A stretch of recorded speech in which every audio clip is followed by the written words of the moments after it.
Jesús.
Nos quedan 2 minutitos, por si acaso, a ver si entra alguien más.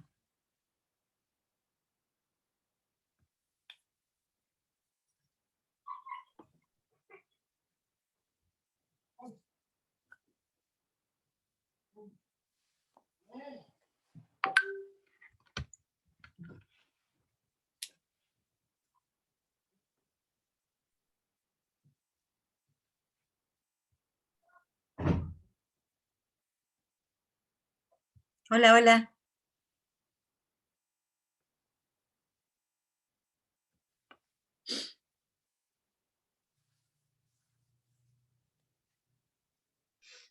Hola, Pati. Hola.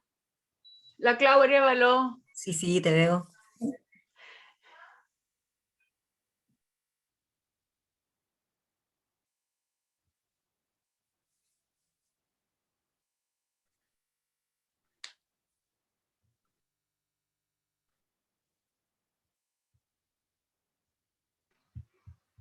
Hola Pati, ¿cómo estás? Hola, hola, bien, gracias. ¿Y tú? Bien, gracias a Dios. Bueno. ¿Todo bien por allá? Todo bien, muchas gracias. Ya, son las 20 horas en punto, así que primero saludarlos a todos, agradecerles que están acá, a todos y a todas, y principalmente al doctor Nicolás Krosler, que es psiquiatra de la Universidad Católica, que probablemente algunos o varios papás de acá lo conocen. Él ha hecho estudios con varios de nuestros hijos, y hoy día tuvo la amabilidad de ayudarnos con esta charla que nos va a servir para aprender y probablemente también para entregarle más herramientas a nuestros hijos. Así que se los presento, aquí está el doctor y partamos nomás entonces. Bienvenido. Súper, muchas gracias Patricia. Muchas gracias a todos por este espacio. Realmente, bueno, como Pati también decía, algunos de ustedes ya los conozco todos, pero es un agrado, digamos, que nos den esta opción también de un poco compartir algunas cosas que sabemos sobre el 22Q11 y también escucharlos de las cosas que ustedes saben, que realmente ustedes son los expertos mucho más que, digamos, que los profesionales de salud. Pero Patricia me había pedido, digamos, en cierta forma que hablara un poco sobre desde el punto de vista como padres de gente que pueda tener 22Q11, o supongo que también habrá gente que tiene la lesión del 22Q11 que está escuchando. Y lo enfoqué un poco más para una charla un poco más práctica en torno a tratar de problemas de salud mental en general, un poco para hablar de cuáles son comunes, porque en todos, y otros específicamente en el 22Q11. Y en ese sentido tengo una presentación que les voy a compartir ahora. Patricia, me tienes que permitir que pueda, que más o menos son como unos 30 minutos, y después abrirlo un poco, digamos, para preguntas que puedan tener en relación a esto, u otros aspectos que no necesariamente hayan tocado, y que a lo mejor pueda ayudarlos con eso. Creo que está en seguridad generalmente en el Zoom, abajo.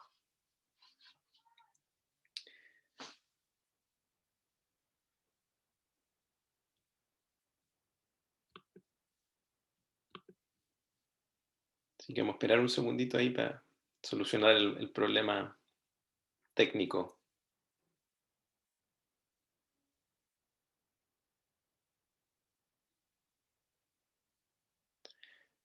Abajo en la pestaña seguridad uno se aprieta, debería efectivamente salir una parte que dice permitir compartir pantalla con el resto.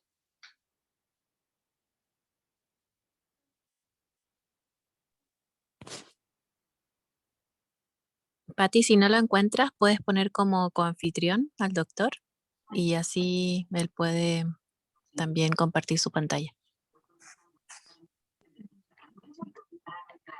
Ahí puedo. Ahí sí, ¿Mirta? ahí sí.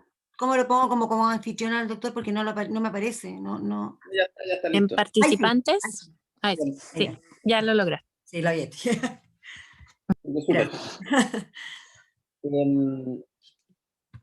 Yo creo que si hay preguntas, igual que tengan algunas preguntas importantes que quieran hacer, abran. Yo creo que somos suficientemente pocos como para que abran el micrófono y me interrumpen nomás. A veces en estas presentaciones Zoom es un poco difícil cuando uno está presentando y no sabe si alguien tiene una pregunta, no alcanza a leer el chat. Y lo otro es que si se corta la conexión, también que alguien me avise un poco para ir para atrás, ¿ya? Pero por eso, de cierta forma, como les decía, son aproximadamente como unos 30 minutos en que vamos a hablar sobre el consejo de salud mental en general, enfocado específicamente para el 22Q11. Yo soy Nicolás Crossley, soy psiquiatra adulto, trabajo en la Universidad Católica, en la Universidad Christus, y claro, también tengo una parte mucho de investigación. Yo soy un docente académico que me financia, y ahí pongo mi agradecimiento en parte de la Agencia Nacional de Investigación y Desarrollo del gobierno, a través de varios proyectos y la iniciativa Milenio también del gobierno. Entonces, como les había comentado previamente, la idea es discutir en torno a problemas de salud mental asociados a la lesión, y eso lo y acá hago un poco, digamos, aclaro de que esto viene desde el punto de vista de un psiquiatra adulto, que a pesar de que voy a tocar algunas patologías que son más de niños, sé probablemente menos de eso. Y responder preguntas, si es que puedo, porque también, como les decía, al final, ustedes como padres o portador de la lesión probablemente ya saben mucho más que definitivamente muchos de nosotros. Y si es que puedo, pongo ahí eso solamente para aclarar. Pero antes de nada quería empezar en cierta forma con otro problema genético, otra condición genética, un poco para clarificar algunas cosas, que es el ser colorín. ¿Ah? Es una condición genética no muy diferente en cierta forma al 22Q11, en el sentido que no es una enfermedad en sí. ¿Ah? Tener del 22Q11 es lo mismo que ser portador del gen para... Ay, ¿sabes qué? Ando tan desordenada que me voy a poner el vestido.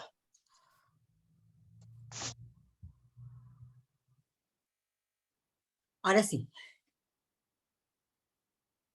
Ahí sí, que estaba muteada, claro. No es una enfermedad en sí, como el 22Q11, no es, sino que simplemente la gente tiene un background genético un poco diferente, pero que sí da mayor vulnerabilidad a ciertas enfermedades, ¿ya? En el caso del ser colorín, el ser portador, digamos, del gen para tener el pelo más rojo, da mayor vulnerabilidad a cáncer de piel. Y es importante hacer esa diferenciación en el sentido que, uno, no es una enfermedad en sí, pero dos, es importante saber y conocer ciertos aspectos de eso porque nos prepara efectivamente a algunos problemas y podemos cuidarnos antes y hacer los cambios necesarios para prevenir que estas situaciones pasen, ¿ya? Porque al final, tal como los colorines, que la mayoría no hacen cáncer de piel, el 22Q11 no quiere decir que esto sea incompatible con tener una vida totalmente sana desde el punto de vista salud mental y desde el punto de vista físico también. Lo más probable es que no tengan ningún problema, pero tienen mayor riesgo en algunos aspectos y eso hay que tener mayor cuidado. Y eso se trata esta charla de hoy día, un poco de hacer énfasis en ciertas cosas que son las más probables que puedan pasar y cómo a lo mejor podemos tener algunas herramientas para tratar de disminuir esos riesgos, ¿ya? Entonces, para partir primero uno puede dividir al final de las cosas que pasan desde el punto de salud mental en la infancia y lo que voy a tratar yo un poco más en la adultez más bien adolescencia. Nuevamente acá hago la clarificación que yo soy psiquiatra de adulto, no necesariamente psiquiatra en la infancia, pero uno recibe también muchas de estas patologías también cuando los pacientes llegan a cierta edad. Y sabemos que el 22Q11 se asocia con algunas enfermedades más y otras no necesariamente se asocian más, pero son prevalentes en la población general o están asociadas a otras cosas. Y específicamente en la infancia, las que más se asocian, digamos, al 22Q11 son, uno, lejos la más común, es el trastorno por déficit atencional, ¿ya? Que como ustedes saben es un tema del desarrollo que aparece desde que los niños son muy chicos, que esa dificultad que efectivamente tienen de concentrarse y que pueden o no pueden, a lo mejor a veces sí, a veces no, acompañarse con más bien de hiperactividad, o sea, que andan los niños que andan también, que son muy activos. En general, esta es una patología que es frecuente en la población general, que no necesariamente tienen la lesión, pero en pacientes que tienen, en sujetos que tienen la lesión del 22Q11, pasa a ser casi 1 de cada 3 niños. Entonces, es bastante común. Ahora es importante tener esa conciencia de eso, porque esto tiene un tratamiento también. Desde el punto de vista conductual se pueden hacer ciertas cosas, no farmacológicos, y también existen tratamientos desde el punto de vista farmacológico que son bastante efectivos en los niños. Entonces, por eso hay que estar más atentos en relación a, efectivamente, si es que empiezan a aparecer algunas situaciones que nos llamen la atención de los niños, que los niños comparándolo con lo otro, a lo mejor tengan más dificultades de quedarse sentados, prefieren juegos más activos, no son muy buenos para hacer puzzles, por ejemplo, se le pierden las cosas, y pensar a lo mejor que si es que no se está tratando un déficit atencional. Nosotros como psiquiatras adultos vemos que la mayor proporción, digamos, de los pacientes que tienen déficit atencional, esto es algo que es dinámico, y la gente va creciendo y va aprendiendo también formas de cómo ir manejando esas dificultades. Además de que el cerebro también va desarrollándose y va madurando. Y eso hace que en general la mayoría de los pacientes que tenían déficit atencional en la infancia, más o menos como un tercio de ellos efectivamente tienen síntomas después de los 18 años, en que todavía tienen necesidad a lo mejor de algunos medicamentos para mejorarles la concentración y les ayudan. Y si es que no tienen la terapia, tiene un impacto significativo sobre su funcionamiento en general. En los pacientes con la lesión del 22Q11 baja bastante cuando van creciendo, al igual que en los que tienen la lesión. Entonces, en vez de ser 1 de cada 3, pasa a ser como 1 de cada 7 adultos que todavía tienen problemas para concentración y que podrían también tener necesidad efectivamente de algunas terapias desde el punto de vista farmacológico o conductual para mejorar la atención. Otro de los aspectos que también es más frecuente en la infancia, no necesariamente es una patología muy frecuente, entonces generalmente la mayoría anda bien, son los trastornos del espectro autista, y probablemente cosas más sutiles como problemas de sociabilización en general, pero que uno no diría que la gente cumple criterios efectivamente para trastornos del espectro autista. Esas son dificultades que se ven desde los pacientes con el 22Q11 un poco más frecuente que la población general, que se pueden ayudar también. Hay bastantes intervenciones desde el punto de vista de aprendizaje, las interacciones sociales se aprenden también. En general uno ve también los pacientes que tienen trastorno del espectro autista como, a pesar de que tienen mayor dificultad en adquirir ciertos conocimientos sociales, no quiere decir que no lo puedan hacer. Interactúan y hay mucha gente que es bastante exitosa a pesar de tener esta dificultad en la sociabilización.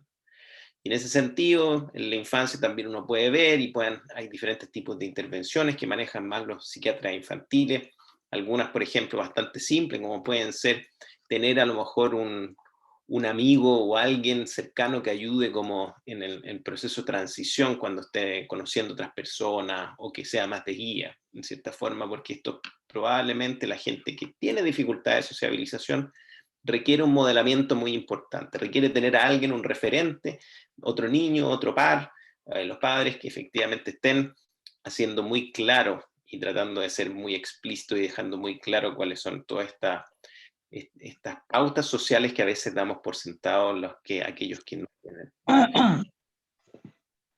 Existen otros problemas también en la infancia que se pueden dar en el 22Q11, pero no necesariamente son más frecuentes que la población general, como por ejemplo problemas de conducta.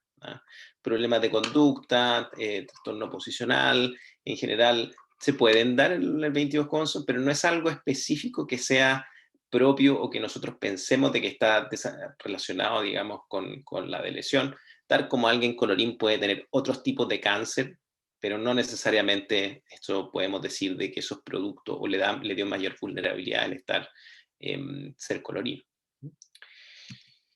Ahora, cuando pasamos a los adultos y en general hablamos así en relación a la adultez o la adolescencia y pensando desde los 15 años, 14 años para arriba, muchas veces tenemos que referirnos a nos referimos a los que son los trastornos de salud mental comunes y los trastornos de salud mental más infrecuentes que podemos ver. En general, los trastornos de salud mental comunes a los cuales nos referimos son principalmente temas de ansiedad y depresión, que en general son súper frecuentes en la población general. Y ustedes probablemente con la pandemia lo han visto porque se ha hablado mucho, porque hemos sufrido mucho. En general sabemos ahora que más o menos aumentaron como un 20, un 30% estos problemas de salud mental comunes en la población general, ya sea porque hay un tema de pandemia directo, de que se afectan directamente por la enfermedad, o un tema porque le afectan la cuarentena, o también quizás efectos más bien de consecuencias de ella, sea interferencia laboral, pérdida de seres queridos, etcétera, etcétera. Dentro de los trastornos de salud mental comunes, lo primero, como decíamos, es la ansiedad, ¿no? Que es esta sensación de preocupación, esta sensación de alarma, esta sensación de que algo malo va a pasar, ¿no? Que efectivamente hay una sensación de inquietud, de que estamos preparados para salir corriendo, para pelear, y que probablemente una respuesta común que tenemos en toda atávica, digamos, que viene desde hace mucho tiempo, que es algo que el humano le ha servido para defenderse, pero cuando se desencadena en momentos inadecuados, cuando no tenemos nada por lo cual pelear o contra lo que pelear o de qué escapar, como son muchos efectivamente, de los peligros en la vida moderna, eso puede perpetuarse y transformarse en esa falsa alarma en malo en sí, ¿ya? Estos trastornos, como les decía, son súper comunes en la población, y yo creo que todos podemos relacionarnos con eso, y decir, sí, hemos tenido periodos, no sé si periodos, a lo mejor no todos han tenido periodos en los cuales esto le ha causado un problema continuo, pero todos podemos entender momentos en que hemos estado bien ansiosos, sobre todo en periodos de mucho estrés. Ahora, los pacientes con la depresión lamentablemente también tienen mayor riesgo de ansiedad, y probablemente, como es una patología que ya es frecuente y ellos tienen todavía un poco mayor vulnerabilidad, es lo más frecuente que vemos, ¿ah? Es como 1 de cada 3, incluso uno podría decir más cuando uno dice algún grado de ansiedad. Y sobre todo es como esa ansiedad, esas preocupaciones a todo, no necesariamente a algo específico, sino que les preocupan todas las cosas. Todo puede transformarse en amenazante, a lo mejor todo puede ser contener un peligro que está por detrás que no pueden identificar muy bien y que les preocupa. Y asociado probablemente con esta mayor frecuencia en que la sociabilización les puede haber afectado, les puede haber sido difícil desde la infancia, también las circunstancias sociales son bien estresantes para ellos, ¿no? Pueden ser efectivamente, y vemos más ansiedad desde el punto de vista social. Ahora, esta ansiedad en general la vemos desde bien pequeño, y ustedes lo pueden relacionar también con aquellos que conozcan, que en general tienden a ser niños más tímidos, más vergonzosos, más cautelosos.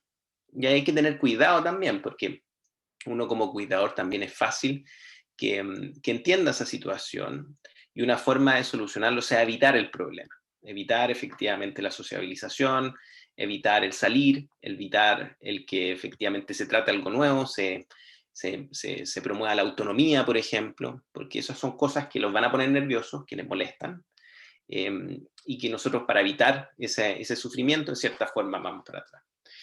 Siempre la ansiedad, y eso se da en todos los aspectos, no solamente en los pacientes con 22,11, siempre la ansiedad se acompaña siempre de esa habitación, ¿ya?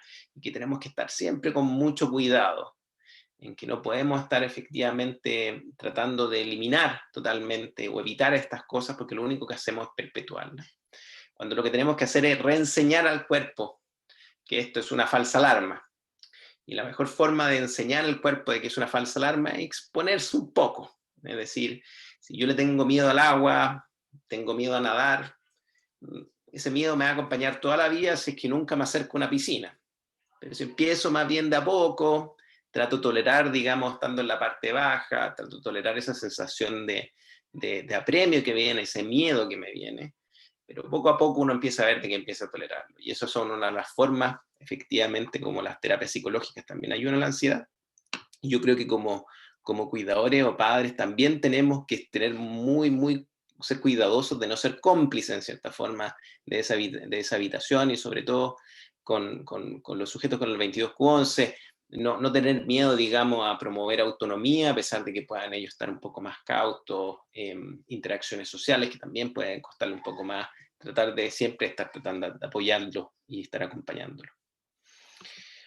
La otro aspecto que es un trastorno mental común es más bien se refiere a la depresión, en vez de cuando nosotros pasa algo de que nos preocupemos, de que en general que nos bajoneemos, que nos pongamos tristes, que también es algo que todos nosotros podemos relacionar, que es muy común en la población general. 1 de cada 3 aproximadamente va a sufrir en su vida un episodio depresivo, o sea, que esta sensación de tristeza pues, ya pasa a tener un componente clínico en que dura mucho, la intensidad es mayor. Ahora, en los pacientes con el 22Q11 no es mayor específicamente que en la población general. Probablemente encontramos tasas que son similares. ¿Ya?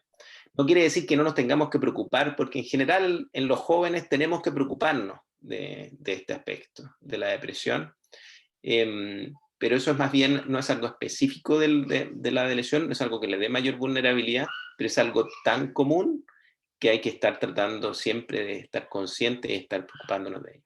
Sobre todo en la época de la adolescencia, adultos jóvenes, cuando tienen una transición propia de los adolescentes, en la cual empiezan ya efectivamente a dejar de ser niños, tienen que empezar a ganar más autonomía, y se torna también el mundo probablemente algo un poco más amenazante, más difícil, mayores dificultades, hay más barreras, mayor estrés, y ahí es cuando vemos también mayor incidencia de depresión en la población general y el 22Q11 también. Eso por el lado de los trastornos de salud mental más bien común. Entonces, como les decía, en general, ansiedad particularmente es un problema. Ojo con la habitación, como padres, como cuidadores. Depresión no es específico para el 22Q11, pero es tan común en todos que siempre tenemos que estar, digamos, teniendo ojo con todos nuestros hijos, nuestros parientes, nuestros seres queridos y nosotros mismos también. Ahora vienen lo que llamamos los trastornos de salud mental menos comunes, o hablamos algunas veces de otros tipos de trastornos de salud mental, en los cuales acá probablemente el que más nos causa problemas en el 22Q11, en la adultez, en la adolescencia, adultez, es la psicosis o la esquizofrenia, digamos, que es particularmente lo que yo trabajo en la población joven en general, y que por ese sentido también empecé a revisar y empezamos a trabajar con la Gabriela Repeto en la Universidad del Desarrollo, porque es una condición que es relativamente rara, pero no es tan rara en la población general, es como 1 de cada 100, y después podemos conversar de que hay algunas, no solamente el 22Q11 que aumenta la vulnerabilidad, sino que algunas otras cosas que son bastante comunes que también son más frecuentes en algunas personas. Pero lamentablemente es más común en el 22Q11.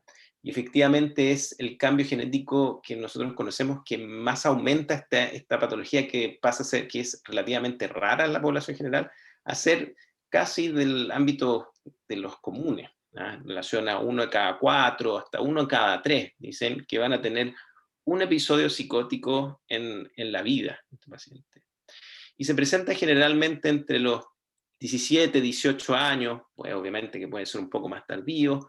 A veces también se presentan un poco más temprano, como en 1 de cada 10 presentan incluso antes de los 14 años. Pero en general, ¿a qué nos referimos con qué es la psicosis? En la vivencia de experiencias inusuales, como escuchar voces o lo que llamamos nosotros son alucinaciones. Pasa también que esto es muy común que suceda cuando la gente está deprimida, por ejemplo.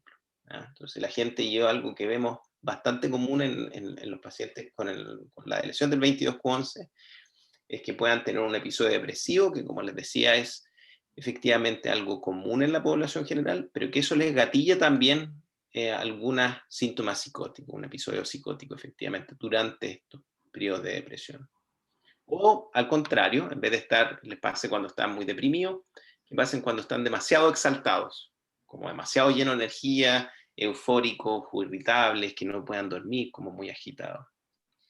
Aparte de las experiencias inusuales, como escuchar voces, lo otro que es característico también de la psicosis son ideas fijas, que son los delirios, que no logran ser modificados por razonamiento. que no necesariamente tienen que ser muy inusuales, a veces pasan a ser muy inusuales, como la creencia de ovnis o cosas que a la gente le llama la atención por lo extraño que son. Pero a veces pueden ser ideas que son razonables, que puedan ser efectivamente, tener cierto arraigo, digamos, pero en la realidad o en evidencia, pero que hay como un espacio, como no parece encajar totalmente. Y a pesar de que nosotros podamos efectivamente darles mucha evidencia en contra, decirle, explicarle por qué no está pasando esto, la gente mantenga estas preocupaciones. Por ejemplo, un delirio puede ser de que alguien le está siendo infiel a otra persona. ¿Ah? Entonces, es un delirio típico que se ve en general en pacientes de edad mayor. ¿Ah? Pero uno puede, a lo mejor pueden darle alguna evidencia o pueden darse en caso en que la persona, el otro, sea infiel. Pero en la forma como llega a esa conclusión la persona, inadecuada, dice, no, porque me miró y efectivamente yo supe que era infiel. Y puede darse, y no está muy abierto, digamos, a diferentes alternativas. Puede ser que a lo mejor te hayas equivocado. No. Entonces eso es como el delirio que causa un problema también en la interacción y los preocupa mucho. Y como que se quedan dando vuelta, dando vuelta, dando vuelta. Sé que suenan como medio raros estas cosas de la psicosis, pero en realidad no es tan diferente a la depresión cuando uno lo piensa. Uno como que la depresión a veces es fácil entenderla, porque todos hemos estado tristes en algún momento. Todos hemos estado tristes, entonces un día en que a lo mejor uno no se quiere ni levantar de lo triste que está, incluso 2 días, pero después se recupera uno. Y uno, bueno, puede pensar y decir, bueno, fulanito tal está con depresión. Uno se pone en esa situación porque dice, yo también he estado en periodos malos. Y en ese sentido uno logra empatizar con la otra persona. Pero a veces la psicosis se plantea como si fuera algo totalmente extraño, como algo totalmente que no nos pasa a nadie, o no solamente hay que estar como loco efectivamente para que te den psicosis. Y no es tan así, ¿eh? Y efectivamente también vemos que todos probablemente, o muchos de ustedes efectivamente, y yo también he tenido a veces síntomas psicóticos. No quiere decir que tengamos un trastorno psicótico, pero síntomas psicóticos. ¿Como cuáles? Por ejemplo, ¿a quién no le ha pasado que estando, por ejemplo, ahora como yo podría estar trabajando en mi escritorio frente al computador y de repente siento que alguien me llama? Me dice mi nombre, Nicolás, y uno sale para afuera y dice, ¿alguien me llamó? Y dicen, no, nadie te llamó. Eso es una alucinación. O sea, escuchar una voz que te llamó. La diferencia es que uno no se queda pegado o no se vuelve a repetir, o son poco frecuentes. ¿Ah? Entonces, si es que alguien, yo salgo para afuera y digo, ¿alguien me llamó? Y dicen, no, no sé, me lo imaginé, no sé, tengo otras explicaciones. El problema de la psicosis pasa cuando esa misma experiencia puede pasar, pero se empieza a repetir mucho y la gente empieza a quedar en cierta forma enganchada y le preocupa y dice, pero ¿por qué me están llamando? Digamos, ¿qué está pasando? Y no logran hacer ese cambio efectivamente, decir, dejémoslo ahí nomás.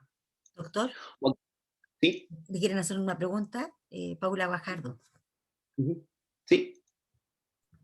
Doctor, buenas noches. Mire, quería preguntarle un poco, cuando usted se refiere a la psicosis, yo quería preguntarle si eso es distinto a cuando el niño está paranoico, porque ahí como que se me confunde en realidad. Y lo otro, quisiera saber si es que la ansiedad finalmente es gatillante de una psicosis, en el fondo teniendo un niño con altos niveles de ansiedad, que pueda desarrollar una psicosis.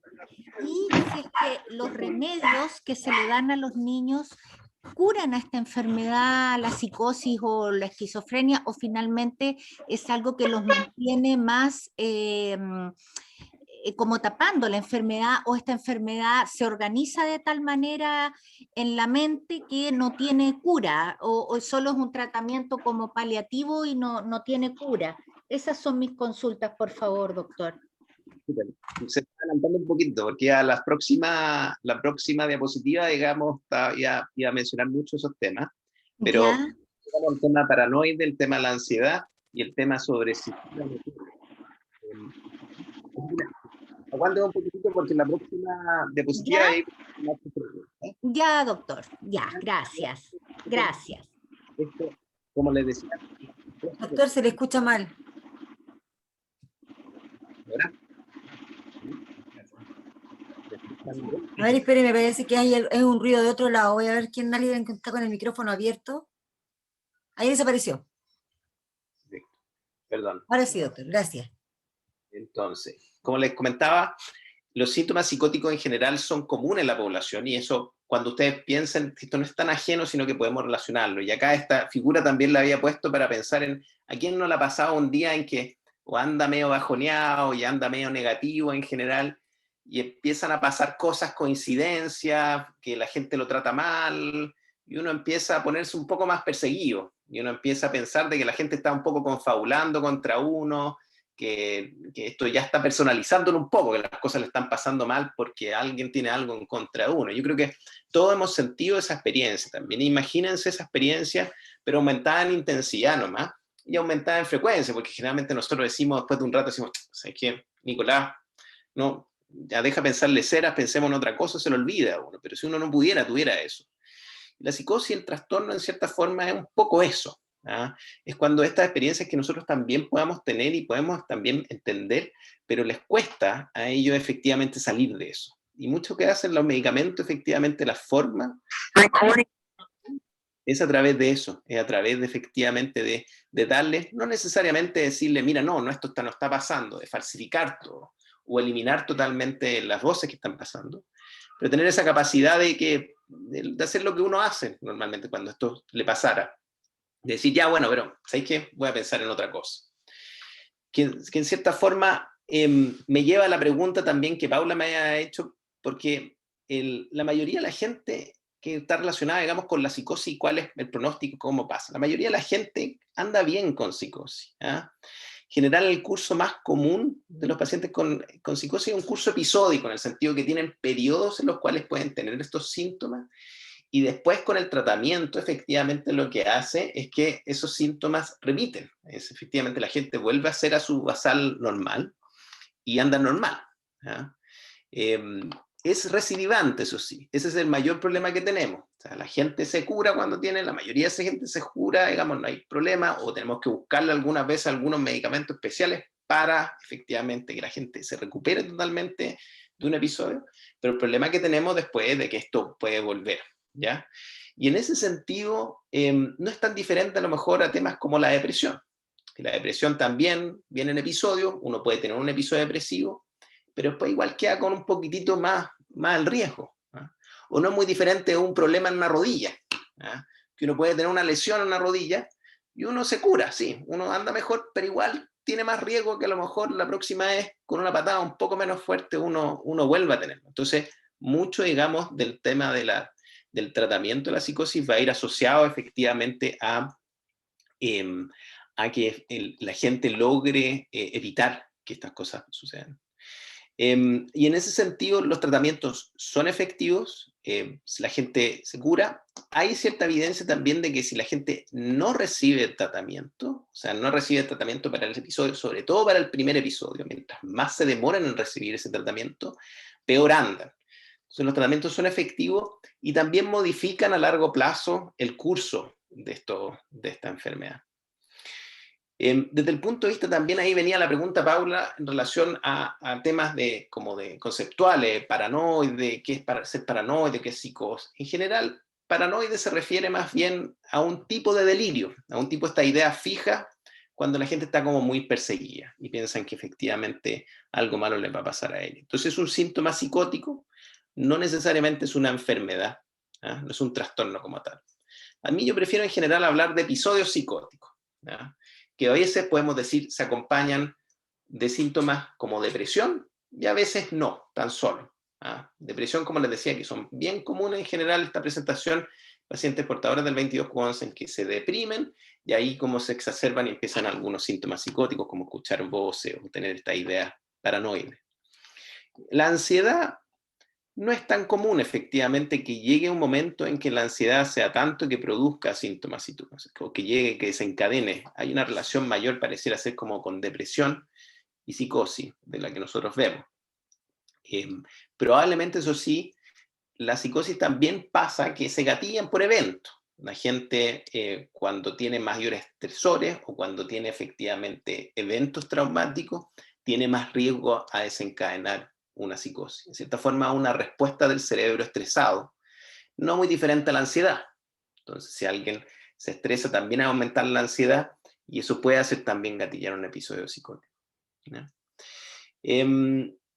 Lo último que iba a decir sobre esto, sobre un poco, digamos, aparte de lo que Paula me ha pedido que clarificara, era el tema de esquizofrenia, que también lo han escuchado, que en general en la población tiene una visión como bien negativa. Y yo creo que se comparte también en muchos psiquiatras, y eso es un mea culpa que tenemos nosotros, que tiene una connotación mala, ¿no?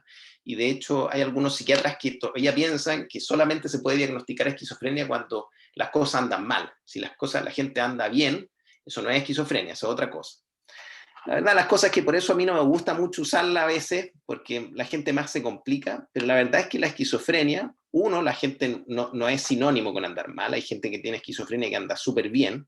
De hecho, la mayoría de la gente con esquizofrenia, o sea, 2/3 de la gente que tiene efectivamente esquizofrenia crónica, andan bien y son totalmente autovalentes. Estoy hablando esto de población que no tiene la lesión, pero no hay ninguna razón por la cual va a ser diferente en pacientes con la lesión. Y lo único que hace que hablemos de esquizofrenia es cuando estos episodios psicóticos, que es lo más común que sea el cuadro, digamos, de esquizofrenia, se vuelvan a repetir en el tiempo. Entonces, si ya tuvieron uno, se recuperaron, generalmente yo hablo del primer episodio psicótico y lo dejamos ahí. Pero si se vuelve a repetir el segundo, hablamos como esquizofrenia, porque esta repetición, que es la forma más habitual en la cual se pueden presentar, y que no se acompañe en esto como depresión, como hablábamos previamente. Hay una pregunta, parece, Nori, no sé si quiere que la conteste al tiro. ¿Aló, doctor? Estoy escuchando, Nori. Sí, Nori. Una pregunta. Mi hijo tiene cromosoma 22 en anillo y él empezó con esto de psicosis a los 17 años. Él ahora tiene 25, va a cumplir 26, con alucinaciones, mucha violencia para con nosotros y todas las personas. Era todos los días, periodo, o sea, muchos meses. Después con medicamento empezó a bajar y actualmente sigue con esa psicosis en menor grado, pero nunca se ha acabado. Mi pregunta es, ¿esto es general, siempre va a ser así o tiene un término en algún momento de la vida? Gracias, Nori. Como les decía, en general, las psicosis son episódicas, y la mayoría de los pacientes, tanto el 22q11 como que no tuviera la lesión del 2211, que tienen episodios psicóticos, lo que tienen es un episodio en que están periodos, que están con síntomas y después se curan.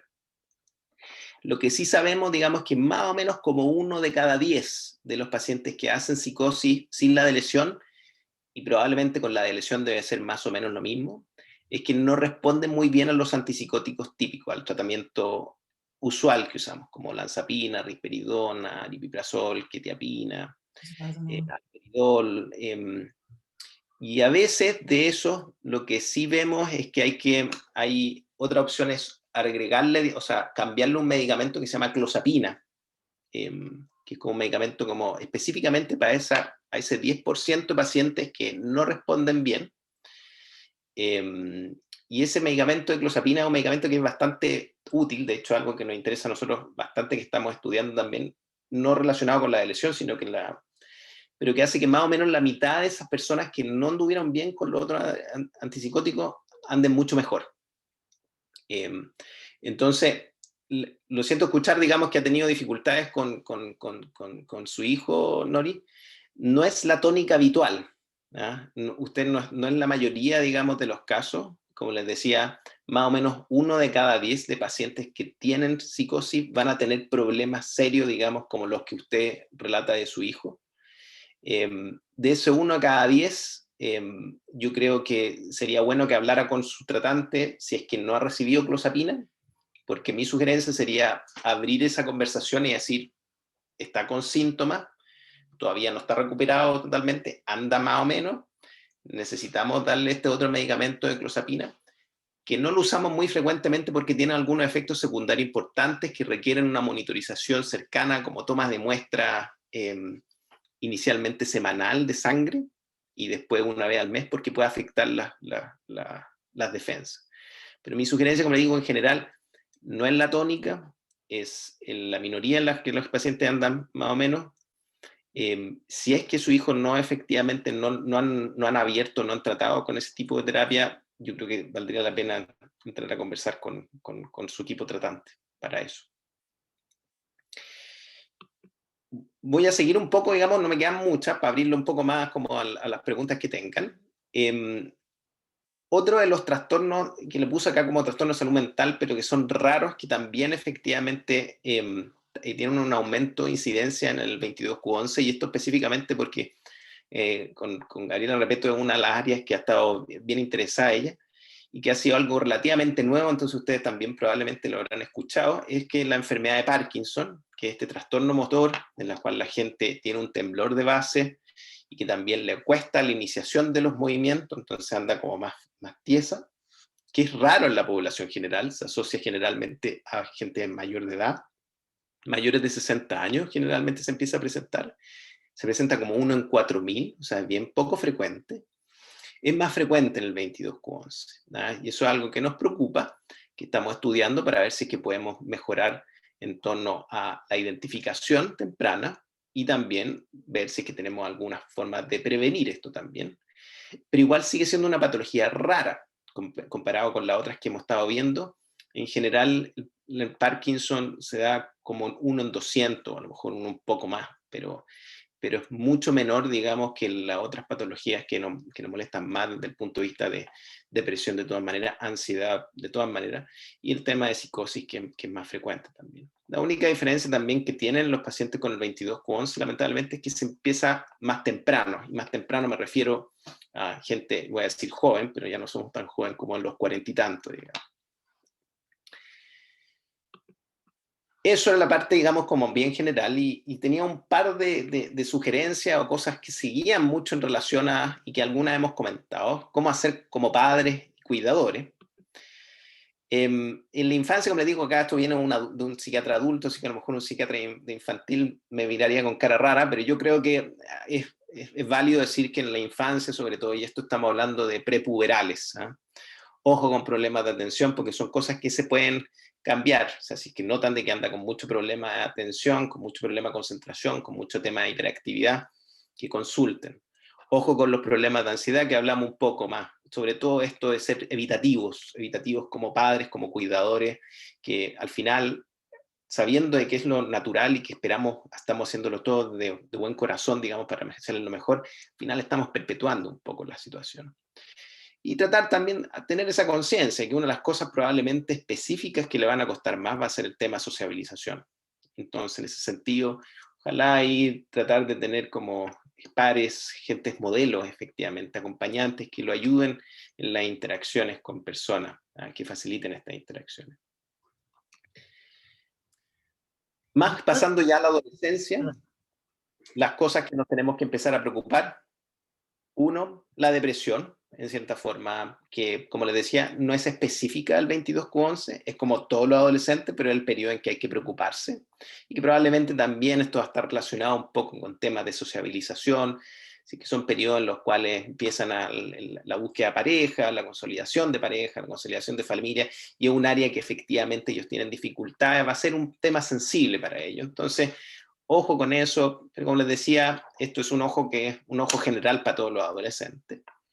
Y sobre todo el tema de psicosis, que ahí viene el tema más específico, y la pregunta es, ¿qué podemos hacer efectivamente también para disminuir el riesgo que sabemos que en los pacientes con 22Q11 es notoriamente mayor que en la población general?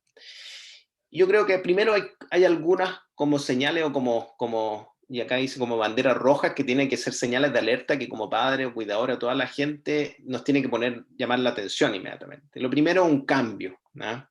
En general, y la historia cuando uno la ve, es que los jóvenes iban y seguían su trayectoria, eran de una forma, en cierta forma, y de repente hay un minuto, o un periodo, digamos, en que empiezan a cambiar temas.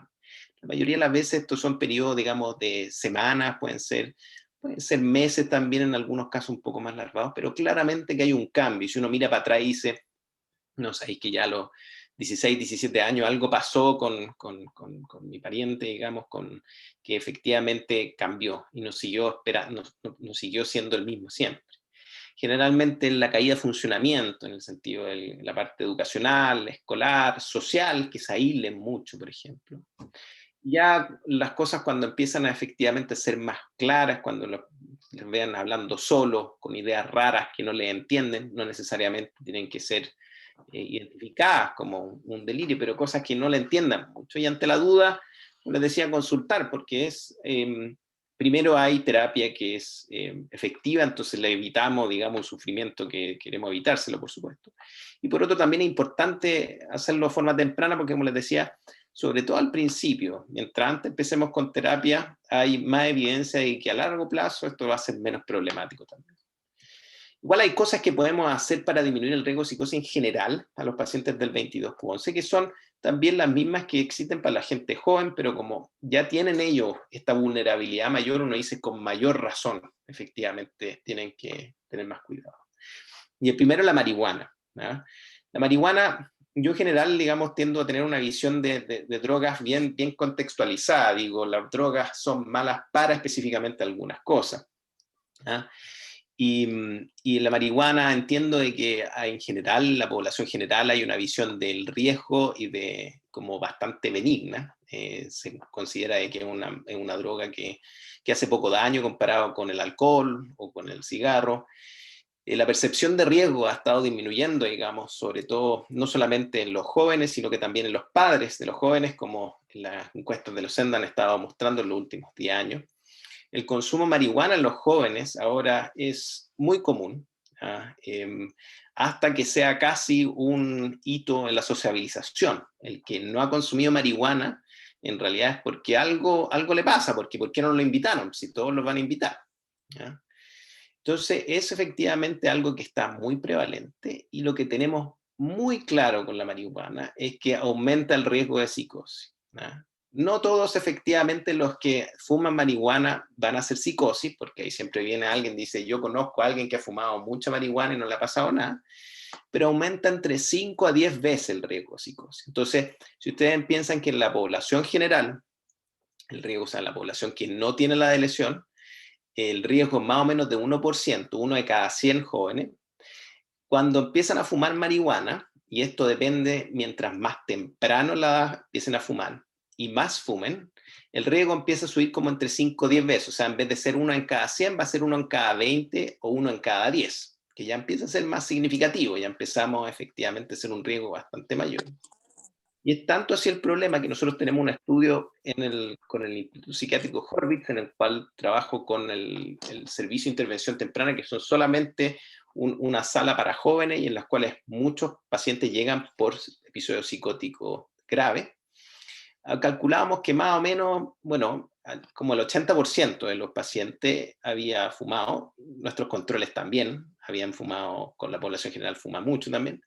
Pero si no hubiera existido, si no existiera marihuana en Chile, calculábamos que más o menos uno de cada 4, uno de cada 3 nunca se habría hospitalizado. ¿Listo? Nunca le habría pasado esto. Entonces, en cierta forma, la marihuana puede ser a lo mejor, no tan mala para algunas cosas, pero para gente joven, y esto es un riesgo probablemente que es mayor a más temprano, para el cerebro en desarrollo. Entonces, probablemente nosotros pensamos que un daño particularmente hasta los 30 años. Si alguien de 40, 50 quiere fumar marihuana, bueno, son decisiones personales eso, pero en gente joven, en general, esto tiene que ser un no. Y en 22Q11 esto tiene que ser un doble no, porque efectivamente ellos ya tienen este riesgo genético, y si empiezan a fumar marihuana, si en los que no tienen el riesgo genético lo aumenta 5 a 10 veces, y ellos ya tienen el 5 a 10 veces más aumentado, me parecería muy raro, digamos, que alguien que tiene la lesión del 22Q11 y fuma marihuana no tenga un episodio psicótico en algún minuto. Y la otra cosa que se puede hacer para disminuir el riesgo de psicosis, que es bien específico también, y que hay un estudio efectivamente que han estado estudiando esto en pacientes no que tienen la lesión, pero que también están en otros tipos de riesgo de psicosis, es el tema de suplementación con aceite de pescado. Con aceite de pescado, aceite de pescado aceitoso.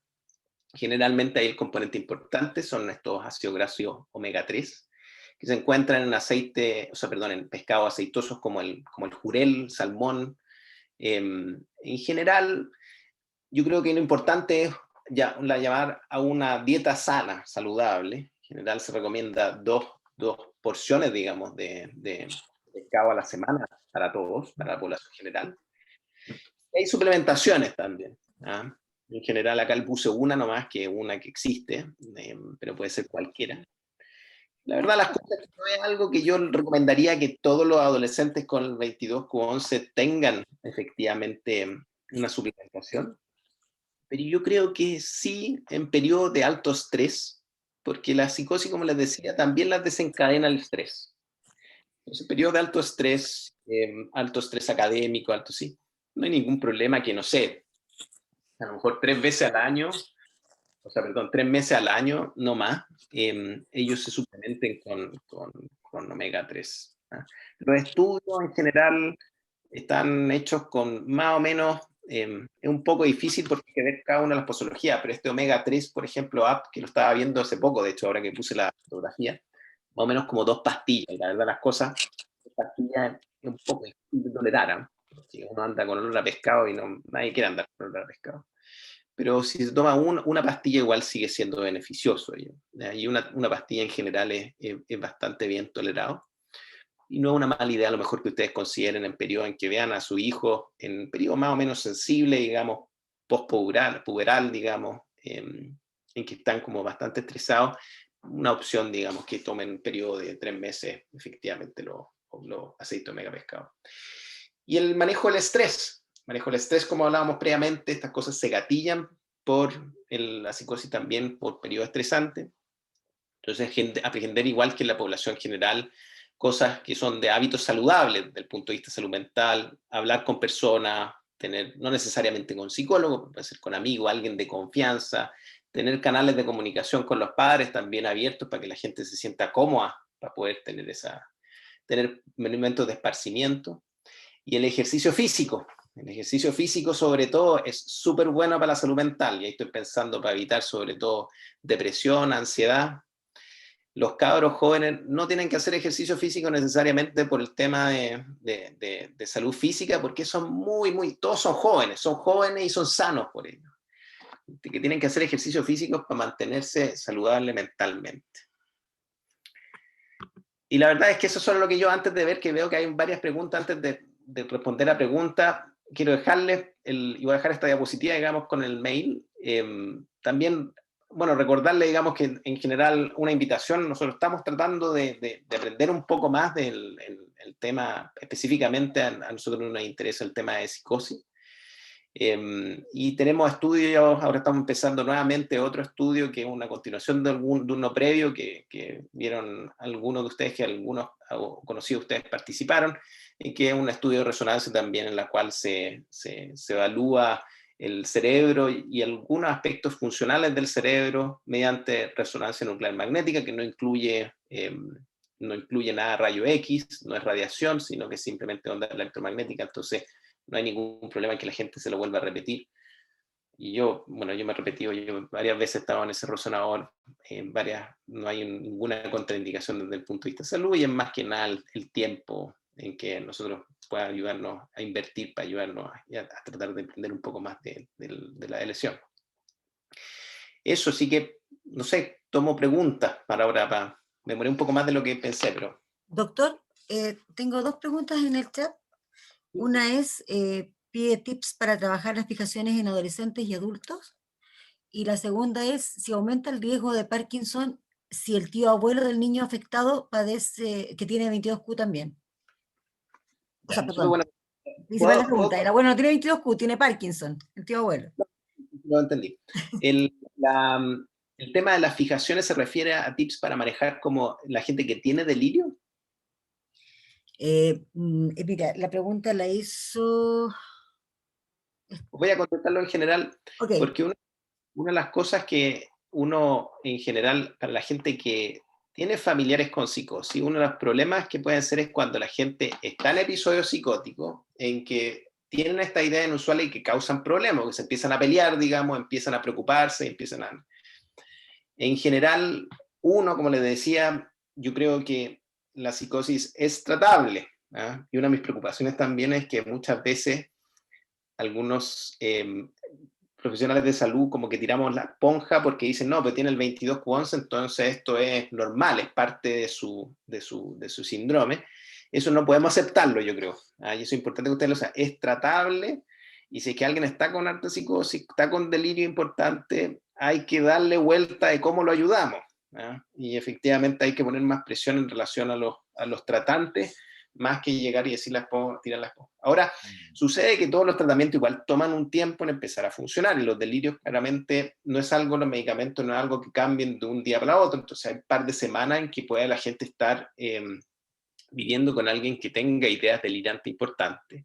Mi recomendación ahí es no generalmente confrontar, ¿ya? No se saca nada en empezar a tratar de darles explicaciones o tratar de efectivamente de decirle no está en lo correcto, piénsalo bien, y mostrarle, porque eso lo único que hace es aumentar la ansiedad, aumentar la disforia, aumentar la sensación de malestar que tienen los pacientes, se desesperan porque nadie los entiende.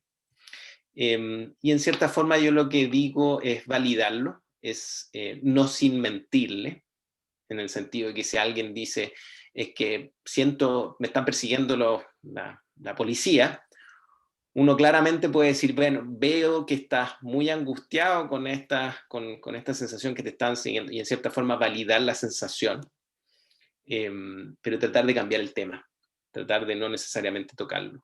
Y uno lo que ve, de hecho, con los medicamentos, los delirios, es que al principio no es que cambie la gente de opinión súbitamente, no es que súbitamente diga, no, ya no me están persiguiendo la policía, pero les deja de ser tan prominente para ellos, les deja preocupar un poco. Y en vez de estar hablando todo el rato que la policía anda detrás de ellos, como que ya no les pregunta. Y si uno le pregunta específicamente, ahí puede salir eso. Pero si no le pregunta, no. Y eso es lo que hay que tratar de hacer. El tema del tío abuelo con Parkinson, la verdad de las cosas es que el Parkinson sí tiene una parte genética aparte del 22q11, no es la única riesgo genético efectivamente que causa la enfermedad. Y en ese sentido, si la gente tuviera esa doble combinación del 22q11 y la parte genética, sí habría mayor riesgo. Ahora, la verdad de las cosas es que lo más común es que el Parkinson, y como muchas otras enfermedades degenerativas como el Alzheimer también, en general no tienen un componente genético prominente, ¿ya? Y si ese tío abuelo, primero, uno si es tío no es un familiar tan directo, entonces los genes que se comparten no son muchos, y después habría que ver a qué edad empezó. Si es que empezó un Parkinson tardío, digamos, o sea, común después de los 60 años, la verdad es que el riesgo aumenta muy poco desde el punto de vista por la existencia de ese tío abuelo. Ok, Claudia estaba pidiendo la palabra. Sí, doctor, buenas noches. Mi nombre es Claudia Arévalo. Soy mamá de Tomás Morales. Él tiene 7 años actualmente. En septiembre cumplimos los 8. Y mi duda en particular, o sea, son dos. La primera es que usted habló del omega 3 y quería saber si es que usted tiene conocimiento respecto de darle omega 3 a los niños de manera permanente para el tema de la concentración. Esa es una. Y la otra es que yo soy diagnosticada hace poquitito, en enero, a fines de enero de este año, con bipolaridad. Por lo tanto, quería saber cuál es el riesgo en relación. Yo no tengo 22q, me hice el examen, y si es que existe un riesgo de que Tomás desarrolle esta condición, en definitiva. Esas son mis dos consultas. Gracias, Pati. Claudia, a ver, la primera cosa, la verdad las cosas que no sé, y eso siendo bien honesto, digamos, en relación a omega 3 para como atención o déficit atencional. No sé cuál es la evidencia, no te podría dar una recomendación responsable por ese lado. Y así que esa lamentablemente no te la voy a poder contestar, mi opinión. El tema de la bipolaridad sí te la puedo contestar. En parte puede estar relacionado un poco muy parecida a la pregunta que hicieron de Parkinson.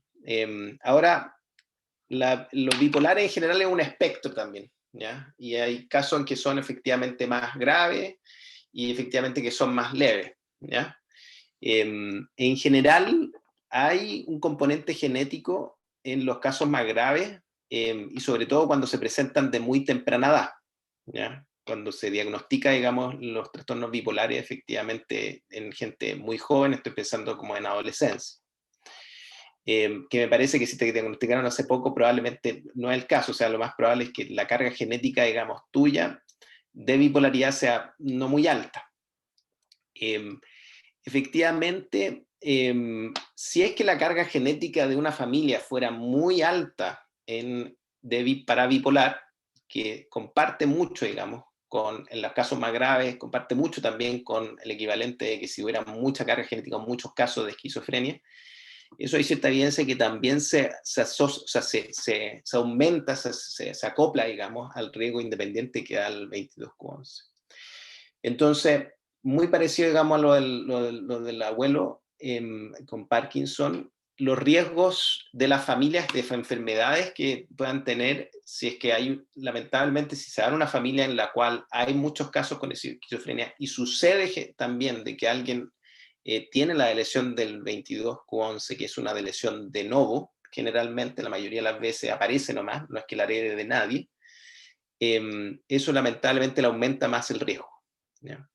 Pero, como digo, esa suma hay que verla, qué tanto es la carga genética que viene en la familia de la enfermedad específica, caso anterior a Parkinson, que como les decía, si es que fuera un Parkinson en primer grado, como en el caso, digamos, padre, hermanos, y que inicio temprano no iría así, pero más tardío, ya en segundo grado no sé si tanto. En el caso bipolar, si es que un bipolar que aparece muy temprano, muy grave, y hay otros casos, la familia nos dice sí. Si es que efectivamente bipolar es más en espectro, más leve, yo creo que la carga es mucho menor, ¿no? Y en general, los trastornos, digamos, de salud y de salud mental y trastornos neurológicos no tienden a heredarse como un gen solamente, como que si lo tuviera o no lo tuviera. Es un poco como uno hereda la altura de los padres. Uno más o menos como que saca el promedio de los padres y uno, sí, claro, si tiene un padre más alto, uno es más probable que sea más alto, pero no necesariamente, o más bajo, uno más bajo. Esto es lo mismo, y en cierta forma también depende de qué tan altos son los padres, de cuánto uno hereda. Gracias, doctor. Tenemos otra pregunta. Dice, si hay un niño diagnosticado con 22q y existe un hermano con rasgos psiquiátricos como los descritos, ¿qué tan probable es que tenga también 22q? En general, la lesión del 22q11 la mayoría de las veces es de novo, ¿ah? O sea, en el sentido de que no se hereda, sino que efectivamente aparece en el desarrollo temprano, digamos, de ese niño. Generalmente parte del estudio que se hacen es el ver si es que los padres son portadores también. Si es que son portadores de la lesión, bueno, ahí el hermano claramente que tiene un riesgo mayor de tener la lesión. Pero si los padres no son portadores y son efectivamente de no, la verdad es que la probabilidad que sean 22q11 es muy bajo. Digamos, es una enfermedad relativamente, o sea, no una enfermedad, es una condición que es relativamente rara, como ustedes saben, es uno en 4.000, digamos, nacidos vivos, lo que generalmente se reporta. Entonces, tener dos hermanos que cada uno haya tenido 22q11 es una probabilidad bien baja, uno en 16.000 para ser específico. Wow. Otra pregunta, dice, mi hija a los 23 años se le diagnostica Parkinson y está con medicamentos. ¿Qué se puede esperar en su salud mental y desarrollo de su cerebro? Pucha, lo siento, digamos, que haya amanecido con Parkinson bien temprano, porque como le decía, en general, a pesar de que en la lesión del 22q11 vemos más temprano, generalmente en los casos más tempranos pasan a ser como los 40, ¿no? Cosas así, los 23, en general es una condición bien especial. Es difícil, digamos, pensar, yo no siendo neurólogo, poca experiencia en relación a cómo evolucionan los Parkinson en general desde el punto de vista de cuando son muy tempranos. A veces se asocian a algunas enfermedades de salud mental como en depresión, que es muy común efectivamente en pacientes con Parkinson, pero lo que más sabemos de eso es generalmente de los Parkinson más tardíos, en los cuales el Parkinson se asocia porque hay un problema en una parte del cerebro. Y generalmente los Parkinson más tardíos, lo que vemos es que esa parte del cerebro también se asocia a problemas en otras partes del cerebro, ¿ya? Generalmente en el resto de la corteza, no solamente en la llamada substancia nigra. Y esos cambios más globales son los que producen varios problemas, aparte de los motores, en los pacientes con Parkinson más añosos. La verdad, las cosas que no me siento en condiciones de decirles cuál es el pronóstico, digamos, de un Parkinson más temprano.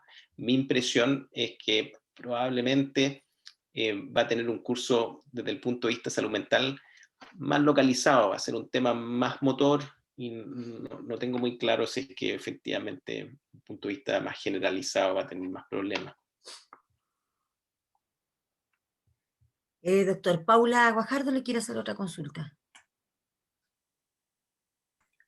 Doctor, mire, yo quisiera saber cómo podríamos diferenciar cuidadores como mamá, dada la capacidad intelectual de nuestros niños, que es distinta, por la capacidad intelectual de ellos decir, que el niño me diga, mamá, siento una mosca en el oído, que él a lo mejor siente una pequeña vibración o tiene el oído sucio y siente como que anduviese una mosca, a que él pensara realmente que una mosca puede entrar por el conducto del oído y andar dentro del cerebro. ¿Y cómo puedo yo distinguir cuando él me está hablando realmente de un episodio psicótico, como usted decía, o realmente él por su capacidad de juicio por su capacidad de juicio, digamos, porque intelectualmente está descendido, él siente a lo mejor un ruidito y lo asocia a que es un ruidito de la mosca, pero no es un episodio psicótico en el fondo, es por su capacidad intelectual. No sé si me explico más o menos lo que le quiero señalar. Sí.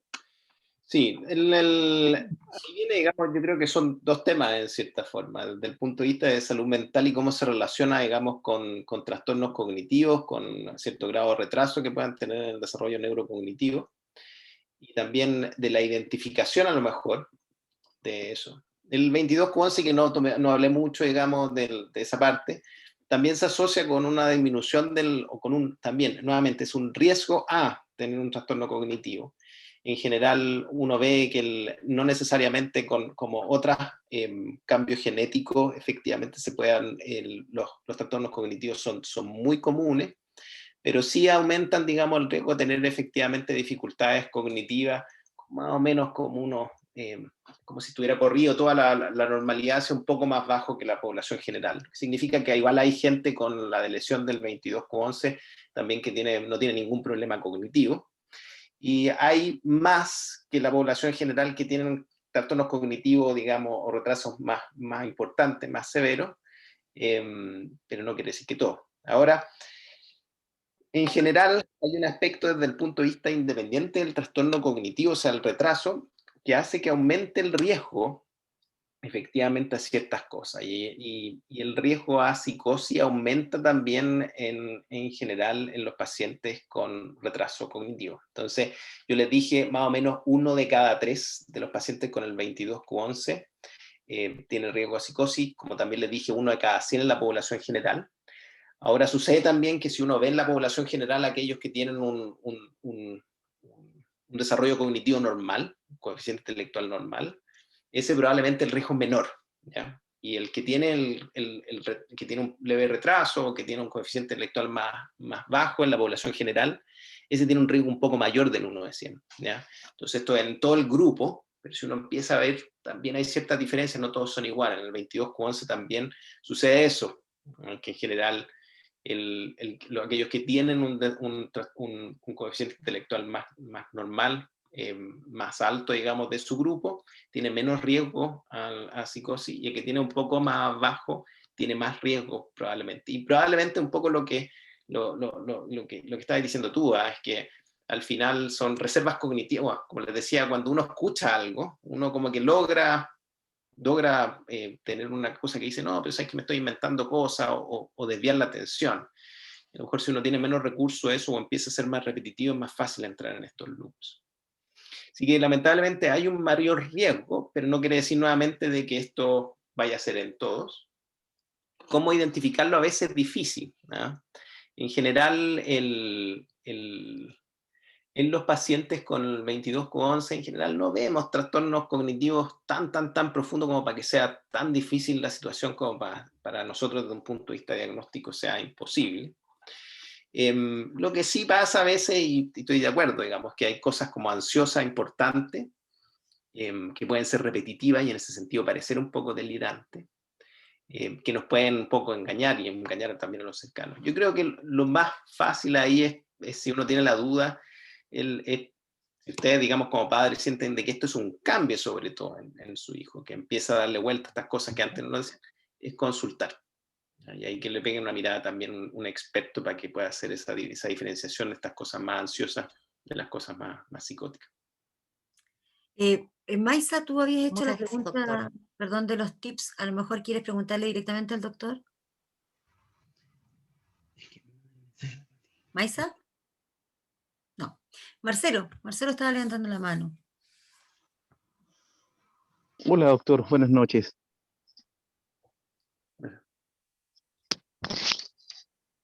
Hola, ¿se escucha? Sí. Ya. Mire, lo que pasa, mi hijo se llama Benjamín, tiene 16 años y esta duda la ha tenido siempre. Gracias a Dios no comprometió mucho su corazón, su riñón, nada. Una microdeleción. Pero mi duda es si esto sigue avanzando o el Benja con lo que nació va a quedar. Esa es mi duda, doctor. A ver, lo que queda, digamos, de la lesión en cierta forma es el cambio genético, ¿Ya? lo permanente en cierta forma. Y hay que verlo también, ese componente genético que uno tiene, como esas instrucciones de vida que uno tiene, en que también interactúan con el momento del desarrollo en el cual está, ¿no? Entonces, en el periodo en que está la organogénesis, que se están creando los órganos, ahí, por ejemplo, se echan a andar alguna información, por ejemplo, la parte del corazón que mencionó ahí Marcelo. Y en ese sentido, en ese periodo, si es que no se lee bien, digamos, por el tema del 22Q11, no se leen bien estas instrucciones, pueden producir malformaciones cardíacas que se van a ver solamente en ese periodo, ¿ya? Sucede después que a medida que la gente va creciendo, pueden ir apareciendo otros problemas, otras dificultades en relación al desarrollo. Y algo que es bien específico, digamos, es el tema de la psicosis, que no entendemos muy bien por qué, pero sabemos que en general, en todos, independiente efectivamente si tienen o no tienen la lesión, se presenta entre los 15 y los 25 años. ¿No? Se pueden presentar un poco antes, un poco después, que son un poco diferentes, pero lo más común entre los 15 y los 25 años. Y eso probablemente está relacionado porque el cerebro va creciendo, a pesar de que nosotros pensamos de que nace uno y está efectivamente ya más o menos listo. No, esto se sigue formando y hay procesos en que se siguen funcionando. Y pareciera ser que hay un proceso postpuberal, que va de los 15 a los 25 años, que se asocia mucho a consolidación como del cableado del cerebro, y eso es una de las cosas que vemos nosotros y que estudiamos, que esa es una parte importante del desarrollo normal que todos tienen que hacer, y que cuando no se hace muy bien o pasa algo, efectivamente aparecen estas psicosis. Entonces, sucede lo que vemos con los pacientes del 22Q11, es que no es que tengan problemas de antes que vengan, sino que tienen esta información que está incompleta en una parte del libro de la vida, digamos, que tenemos como genes. Y hay un momento de la vida en que esos libros se tienen que leer, y se leen ciertas partes. Y sabemos que épocas críticas para el 22Q11 parecen ser como el momento muy temprano, cuando se están formando el corazón, el tema del cierre de la parte más de la faringe. Y después en la adolescencia lo que vemos bien es el cierre en cierta forma, si lo quieren poner así, en la maduración de la parte cerebral y que ahí se da. Entonces, quiere decir que, que esto lo va a acompañar toda su vida. En cierta forma sí, en cierta forma hace que vayan momentos de su vida, va a tener más riesgo a algunas cosas diferentes, como por ejemplo, como les decía, el tema de la psicosis en la adolescencia, y puede ser que más adelante, digamos, también, aunque es mucho menos frecuente, como les decía, también puede ser el tema del Parkinson. Gracias, doctor. Doctor, tenemos dos preguntas más. La invitación a participar, dice, la invitación a participar en el estudio, Tema ¿es cerebral, solo no, para 22Q o el cualquier tema del persona mayor cerebro de 14 años? hasta los 25. La verdad de las cosas que nosotros tenemos, mi interés principal, digamos, ha sido siempre la psicosis. Yo trabajo, digamos, desde el punto de vista clínico de investigación con psicosis. Y mi interés, digamos, yo llegamos a estudiar el 22Q11 porque efectivamente algo pasa nuevamente en esa parte de este libro de la vida en el cual pareciera ser estar muy involucrado en esta patología. Entonces, es algo que obviamente que para los pacientes que son portadores es importante saber, y también esperamos de que sea informativo también lo que podamos aprender de gente que tiene la lesión, también para gente que hace psicosis, pero no necesariamente tenga la lesión, como aprender en cierta forma de otros casos también que puedan sufrir circunstancias bien parecidas. Y en ese sentido, los estudios, yo la verdad las cosas que estamos actualmente estudiando varios grupos. Por un lado, son gente que tiene la lesión del 22Q11, que hayan hecho o no hayan hecho psicosis, en cierta forma estudiamos ambos grupos. Estudiamos gente que no tiene la lesión del 22Q11 o no sabe que tiene la lesión del 22Q11 porque se la examinamos, y que haga psicosis por primera vez. Y el otro grupo que hacemos, que estamos estudiando, es gente que ha tenido episodios psicóticos en su vida y que no necesariamente tenga la lesión, pero que tenga estos problemas que hablábamos, que está en ese 10% que no ha respondido bien a los medicamentos, porque necesitamos y queremos saber cómo mejorarle efectivamente esa terapia a través, y a lo mejor facilitarle el acceso a estas terapias más inusuales. Además de eso, también siempre estamos reclutando sujetos controles sanos. En el sentido sano es que no hayan tenido psicosis y que no tengan la lesión que sepan. Bueno, en general se la hacemos también, efectivamente. Y en ese sentido, sí, siempre estamos buscando, mándenme un mail nomás, vuelvo a ponérselo en el chat a lo mejor, y ahí podemos conversar, y yo muy agradecido sé que quieren participar. También porque también los controles en general, a ver, yo entiendo la gente que efectivamente ha tenido psicosis o la gente que tiene lesión 22Q11, entiendo de que haya cierto incentivo a participar para entender un poco más de todo esto. Y a veces hay gente que también quiere efectivamente tener una resonancia, una evaluación, digamos, cerebral, que es algo que nosotros se lo damos. O sea, la evaluación no solamente hacemos las cosas que no tenemos muy claro cómo interpretarlas, que estamos entendiendo un poco el cerebro, sino que también es el equivalente que si fueran, esto es lo mismo que se fueran a la red de salud de la Católica, al Hospital Clínico de la Católica, se hicieron una resonancia y va con un reporte de nuestro neuroradiólogo Juan Pablo Cruz, y eso se lo damos, o sea, como si se lo vinieran a hacer de afuera. Y en ese sentido, para gente sobre todo con psicosis, es algo que generalmente es una buena práctica ofrecérselo. Entonces eso evitamos, digamos, obviamente que esto es a costo cero.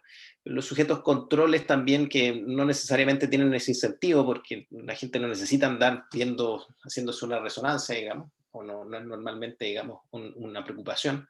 Les damos igual un gift card de 30.000 pesos para que se compren artículos deportivos. Y en ese sentido, como son cabros jóvenes, queremos incentivar a todos que hagan ejercicio, porque es parte importante de la salud mental, como les decía yo. Y una forma en la cual con el Comité de Ética y todo acordamos es que sea una forma de agradecer en cierta forma la inversión de tiempo y el ir y pasarse más o menos como medio día con nosotros, una tarde. Pero también ayudarle efectivamente a tener estos hábitos saludables que pasan en gente joven para que la gente haga deporte. Como decía, es la mejor forma de manejar o prevenir problemas de salud mental. Así que feliz que me contacten, interés. Yo voy a quedar igual con esos datos por si acaso, ya, porque a lo mejor hubo gente que no está hoy día y que pueda tener interés también. Otra mamá pregunta, ¿es posible evaluar tempranamente el riesgo o es necesario llegar a la primera crisis? Me imagino que se refiere a la psicosis. Es una súper buena pregunta. Actualmente, lamentablemente no tenemos forma de mejorar nuestra predicción de riesgo, más allá de lo que les dije, que en general 1 de cada 3, 1 de cada 4 sujetos con la lesión del 22,11 va a ser efectivamente un episodio psicótico en algún minuto. Y parte, digamos, de la investigación, parte importante que estamos tratando de entender es efectivamente para mejorar eso. De alguna forma, lo que nosotros aspiramos es que en algún minuto llegue la gente, se haga una resonancia, se haga este examen, y nosotros podamos mejorar y decirle, no, tú no tenías un riesgo de 1 a cada 4, sino que a lo mejor tenías un riesgo mayor, a lo mejor 1 de cada 2, o menor, no, mira, 1 a cada 10. Y en ese sentido también es informativo, porque el de 1 cada 10 pues ya no se preocupa tanto, seguimos con las mismas sugerencias más bien generales en torno a ejercicio, no marihuana, a lo mejor un poco de suplementación con omega 3, pero el 1 cada 2 yo creo que necesitamos hacerle algo para evitar que esto venga. Y eso, el primer paso para lograr hacer algo para evitar que venga es poder identificar a esas pocas gentes que efectivamente tienen más riesgo de hacerlo. Porque si no, esas terapias no vamos a poder lograr encontrarlos si que se tratamos a todos. Así que eso es parte de nuestra investigación. Ok, tenemos a Lorena que está esperando para hacer una pregunta, y después Maisa. Gracias, buenas noches. Doctor, quiero saludarlo y también consultarle 2 cosas. Una, ¿cómo podemos incentivar nosotros a nuestros hijos, sobre todo en la edad adulta, a poder tener un más esparcimiento o sea, una relación social más saludable, más estrecha con sus pares? Mi hijo tiene 21 años, él es estudiante de gastronomía, y de repente igual como que vemos que les cuesta un poquito esto de la sociabilización, sobre todo con personas quizá puede ser del sexo opuesto. Pensando en un futuro en ¿qué experiencia tienen ustedes de cómo han formado los adultos pareja, no sé, pues todas estas inquietudes que uno tiene como papá respecto de sus hijos ya más grandes? Y otra pregunta es, ¿cuál es la recomendación que hace usted respecto de las dosis de las omega 3 para nuestros pacientes, nuestros adolescentes? Gracias, Lorena. A ver, Gracias. de la pregunta, la primera lo de las relaciones sociales te lo voy a contestar como en 2 partes. Uno es sobre como más o menos la incertidumbre que sentía como padre a veces, que uno puede sentir y decir, bueno, ¿qué va a pasar, digamos, conmigo? Y nuevamente retraer esto a la primera diapositiva que mostré, es que esto es un cambio genético que da más riesgo, pero no necesariamente es una enfermedad en sí. Entonces, todas las cosas están abiertas acá. La gente, lo más probable es que van a andar bien, que no van a tener estos problemas de salud mental más graves. El tema, digamos, el tema de la sociabilización no tiene ninguna barrera, o sea, nadie le va a decir, no, tú no puedes tener pareja, no puedes tener, sino que obviamente, y nosotros hemos estudiado gente que ha tenido, digamos, vidas totalmente normales, y probablemente también hay esa como les decía, esto es un riesgo A. Generalmente, probablemente, y ustedes también ven que la gente que identifican con el 22,11 es porque tuvieron algún problema. Pero entonces piensan, todos los que tienen la lesión del 22,11 tienen algún problema. Pero la verdad las cosas que hay, y hay algunos estudios, la Gabriela ahí maneja mejor, en cierta forma, la doctora Repeto, la parte genética de algunos países en los cuales han estado haciendo esto como screening neonatal a todos. Y ahí salen esto de decir que son 1 en 4.000, y ahí empiezan a aparecer bastante gente que no tiene ningún problema, que tiene vida totalmente normal y que sucede que efectivamente después encuentran la lesión. Entonces, en ese sentido, la lesión es un factor de riesgo, pero no es una patología en sí, y pueden tener una vida totalmente normal, pueden hacer parejas como muchos lo han hecho, y probablemente esto, como le digo, lo que estamos viendo es la punta de un iceberg, porque la forma como lo buscamos es efectivamente aquellos que han tenido alguna dificultad que haya requerido llegar a los servicios de salud, pero hay bastante más que son gente totalmente normal, que sigue su vida sin ningún problema, pero que sucede que tiene la lesión también. Ahora, el tema de cómo incentivar eso, cómo incentivar las relaciones sociales, Chuta, esa es una pregunta difícil. Yo creo que en parte una de las cosas que se usa mucho desde el punto de vista, y esto estoy pensando también que son cosas que desde muy chiquititos se empiezan a hacer, es nuevamente es tratar de vincular o ligarlo, digamos, con un par que sea relativamente seguro, tenga una relación bien cercana, para que funcione como un poco como acompañante de interacciones sociales. Entonces, en interacciones sociales más grandes, que requiere ir a conocer con nuevos grupos, que la persona siempre vaya asociada con esta persona, con este amigo, que lo ayude un poco a navegar estas circunstancias que pueden ser un poco más estresantes y que se sienta más seguro también. Entonces, esas son unas cosas a lo mejor que uno podría también implementar independiente de la edad, a pesar de que son, a lo mejor, uno empieza desde más chiquitito, pero eso, si es que tienen algún personaje, algún amigo cercano, o pariente cercano, o hermano, a lo mejor no es mala idea también tratar de, en estas circunstancias sociales que uno quisiera que fueran parte, que pueden sonar muy amenazantes y que ellos en esta ansiedad tienden a evitarlo, a lo mejor una forma de tratar de lograr esa habitación a través de poner a esta persona, esta interacción social más segura que lo ayude a negociar y a vadear esas dificultades sociales que puedan tener en algún minuto. Y la última pregunta sobre las dosis de omega 3. No tenemos, a ver, específicamente para el punto de vista de psicosis, sí lo tenemos, hay un estudio bien grande, ¿no? En los cuales, como les decía, se usaron unas dosis que son aproximadamente... las omega 3 vienen con dos tipos, ¿no? Son dos tipos de aceite, no son totalmente iguales todos los aceites de pescado.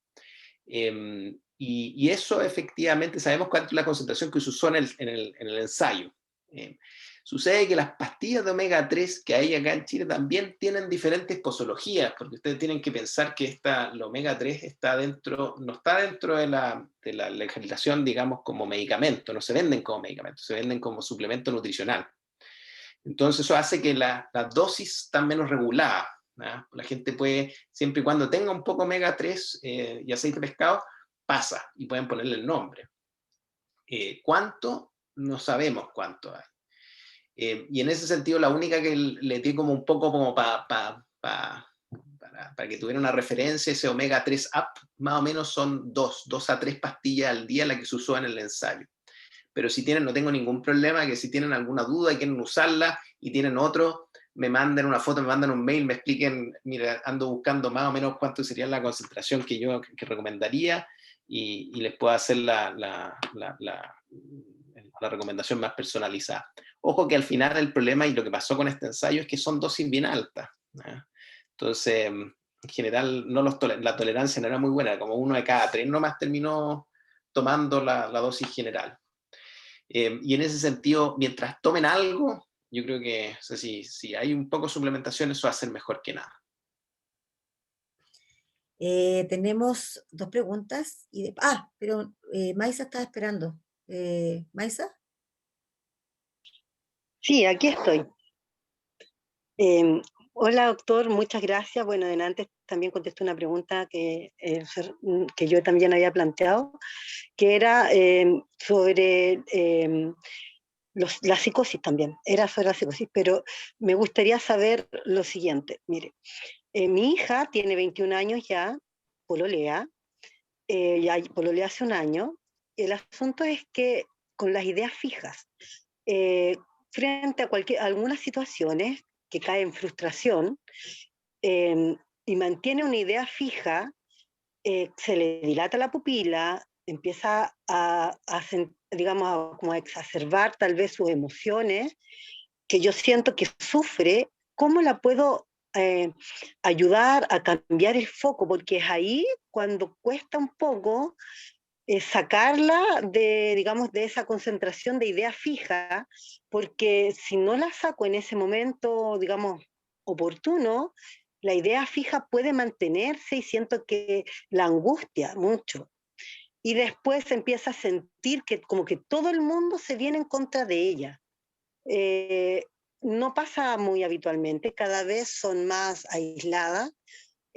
Nos mantenemos con psicólogo también, pero a veces siento cómo la puedo ayudar ahí, hay señales tal vez que yo no he leído adecuadamente, porque a veces puedo leerlas, por ejemplo, cuando empieza a dejar cosas desordenadas en todos lados, cuando pierde un poco la relación lógica de las cosas que hace habitualmente, y luego ya de un rato, por ejemplo, si se le rompe una parte del celular o rompe los cargadores, y después de a poco va cayendo hasta llegar a una angustia, pero con una idea fija. ¿Cómo uno puede abordar ese tema? ¿Algún tips para poder calmar, pausar, respirar? ¿Será psicosis? ¿Será un indicio de psicosis? Gracias.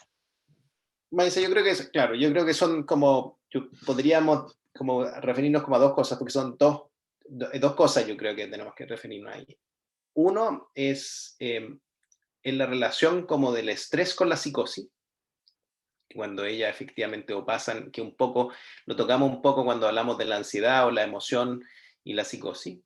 Y otro es el tema de cuáles son estas señales tempranas de que la gente, como les decía, la psicosis generalmente se presenta con episodios que repiten y después pueden volver a suceder. Entonces, la mayoría del tiempo lo que nosotros estamos lidiando es gente que está bien, pero que tenemos que tener cuidado de que no vaya a volver a tener esta experiencia psicótica. De la primera, como le decía, es muy claro que la parte emocional tiene un impacto también sobre la psicosis. En general, momentos muy de alta emocionalidad pueden gatillar un primer episodio de psicosis. También pueden hacer que la gente tenga una recaída de psicosis. Y también pasa que la gente cuando está en un episodio de psicosis, hay momentos en que tiene menos problemas, que les molestan menos los síntomas, o que logran con alguna terapia bajarlos suficiente, aunque no desaparezcan, pero están mejor, pero a lo mejor quedan ahí dando vuelta algunos. Y en cierta forma, uno quisiera que nuestros seres queridos que hayan tenido psicosis, que estuvieran en un ambiente protegido en que no les molestara nada, pero si no en la vida. Y la vida también quiere uno que interactúen y que se estresen. Y el problema es que cuando se estresan ahí uno nota que los síntomas psicóticos empiezan a aumentar. Entonces, en esas condiciones yo creo que hay dos cosas que tenemos que considerar. Uno, si es que efectivamente la psicosis está controlada o no está controlada. ¿Ya? Porque, precisamente, si dejamos a alguien estando bien, pero está en una burbuja, puede ser que ande bien. Pero si está un poco estresado y no anda bien, para mí es una psicosis que requiere un poco un manejo mejor desde el punto de vista de la terapia, y tenemos que volver a verle los medicamentos para ver si es que tienen reajuste. Y por otro lado, también, y es parte muchas veces de la parte de psicología desde el punto de vista de la psicosis, es cómo podemos enseñar y cómo podemos aprender, que un poco Macy me pareció que estaba muy referido a eso, a que la gente maneje mejor estas situaciones de estrés mayor. ¿eh? Y en ese sentido, no necesariamente son muy específicas para psicosis. En todas las cosas que funcionan y que nos funcionan a nosotros, que para pasar momentos de mayor estrés, desde el punto de, uno, ejercicio, como les decía; dos, tener algún pasatiempo que nos permita, en cierta forma, liberarnos y pensar en cualquier cosa; tres, a lo mejor tener a alguien cercano que uno pueda decirle, pucha, me pasa esto; y cuatro, cosas hasta más meditativas, relajación, que me pareció también que Macy también estaba tocando en relación a ser capaz, digamos, de poner música más relajante, hacer ejercicios de respiración. Todas esas cosas sirven. Y en cierta forma también tenemos que enseñársela y practicarla, y es uno de los focos importantes en general en la psicoterapia para los pacientes que han tenido episodios psicóticos. Entonces, mi sugerencia sería, si es que está siendo muy frecuente esto, yo creo que sería bueno con el tratante hablar, porque a lo mejor hay que hacerle algo en relación a los medicamentos. Y por otro, si es que está en psicoterapia, a lo mejor que ese sea un punto efectivamente a trabajar bastante con el psicólogo en relación a cómo puedo yo efectivamente aumentar mi capacidad frente al estrés. ¿Qué cosas puedo hacer cuando me siento un poco estresado? Doctora, acá hay otra, dice, ¿qué sucede cuando no existe mayor conocimiento de parte de los profesionales acerca de la patología cromosoma 22 en anillo y la psicosis persistente? O sea, a ver, quiero aclarar esto un poquito porque leí algunas otras cosas más abajo y hay varias personas interesadas en participar del estudio.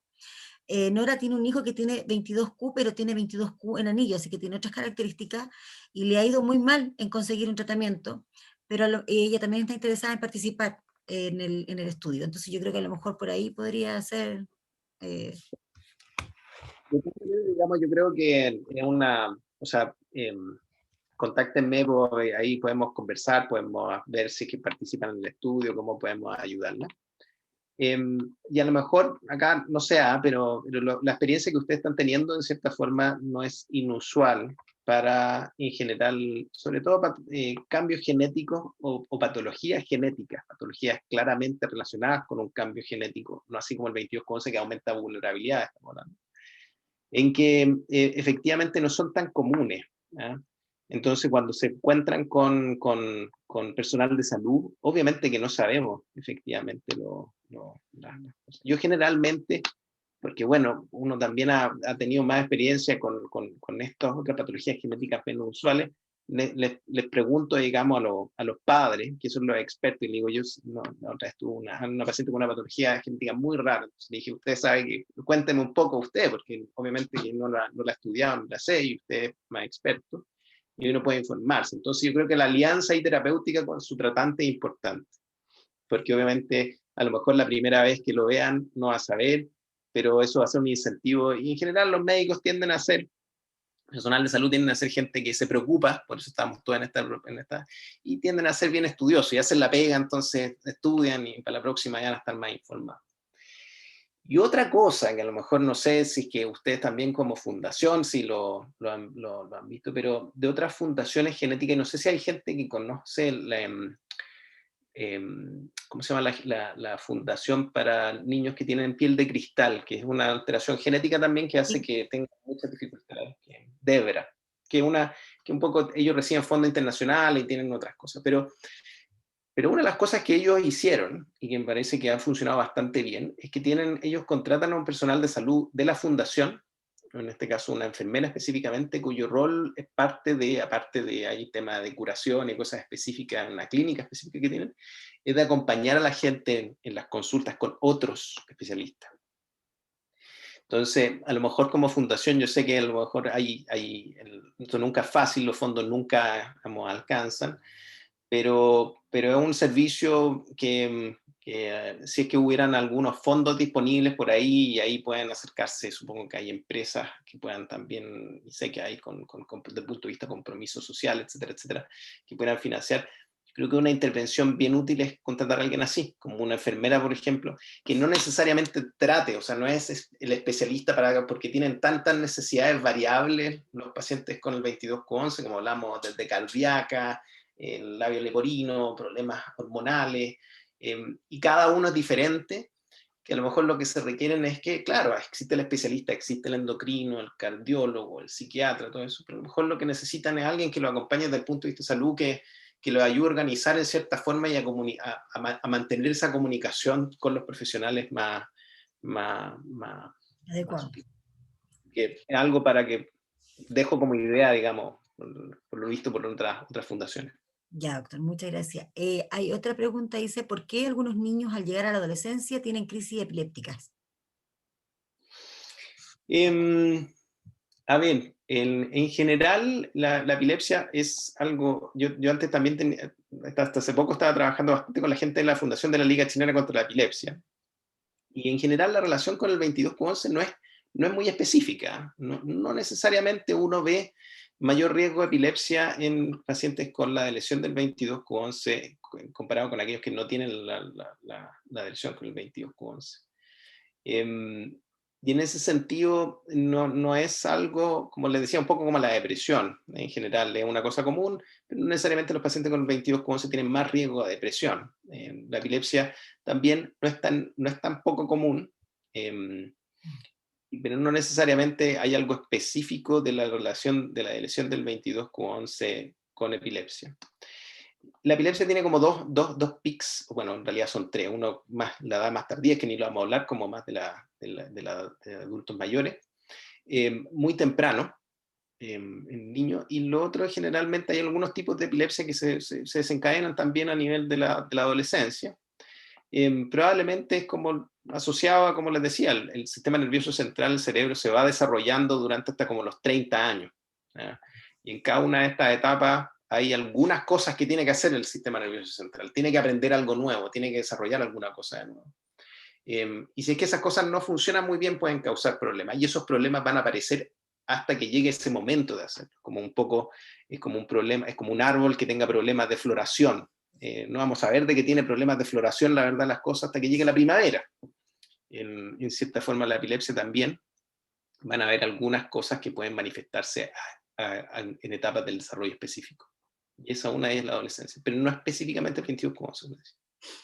Ok, después dice, dice, doctor, mi hija tiene 5 años y tiene varios rasgos obsesivos y se suma a un trastorno sensorial auditivo. ¿Debe ser evaluado por algún profesional en el área de salud mental? O dice, ay, espérame, ¿O neurólogo? no, dice, ¿Acaso es recomendable, doctor, esperar por la edad que tiene? Porque es chiquitita igual, que tiene 5 años. Sí, o sea, yo creo que hay cosas que efectivamente hay por ejemplo, trastornos de lenguaje, en los cuales hay ciertas edades en las cuales uno dice, antes de esto no tiene mucho sentido, efectivamente, hacer diagnóstico, porque a pesar de que hay gente en el desarrollo también, cada uno tiene su ritmo, ¿ah? Y hay algunos que a lo mejor pueden ser un poco más lentos, más tardíos en llegar a la pubertad o cosas así. No necesariamente pero la llegan igual, y uno no necesariamente quiere hacerlo una patología todo esto.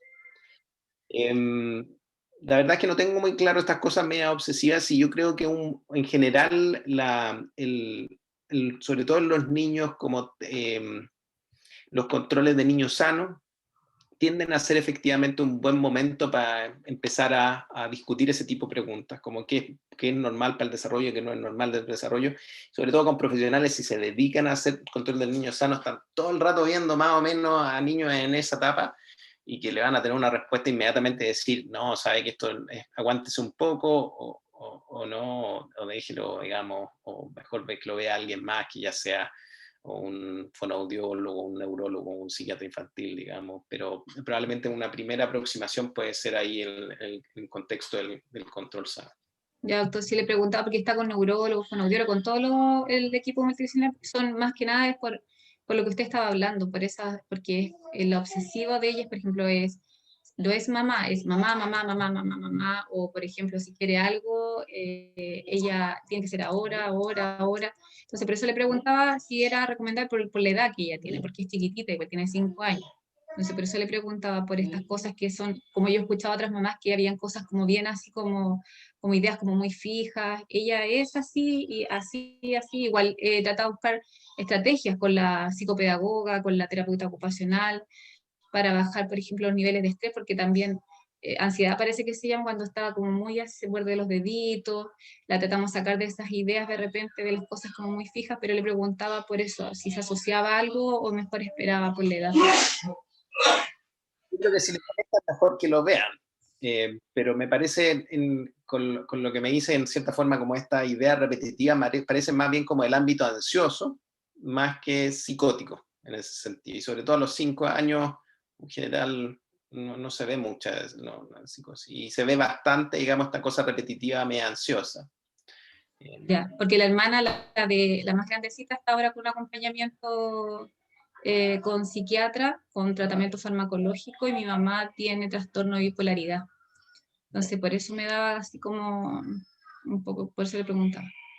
Independiente, incluso si yo creo que me suena más, por lo que me estás diciendo, más ansioso que psicótico. Independiente que si uno ve que la están pasando mal, pucha, hay que tratar de ayudarlo, digamos, y hay que solucionarle el tema, y no podemos caer en disquisiciones teóricas, a lo mejor desde el punto de vista de salud.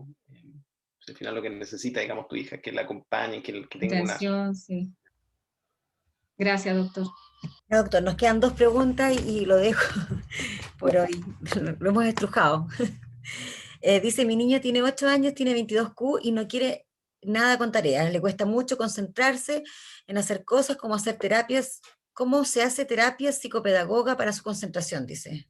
Me imagino que es como ayudarlo.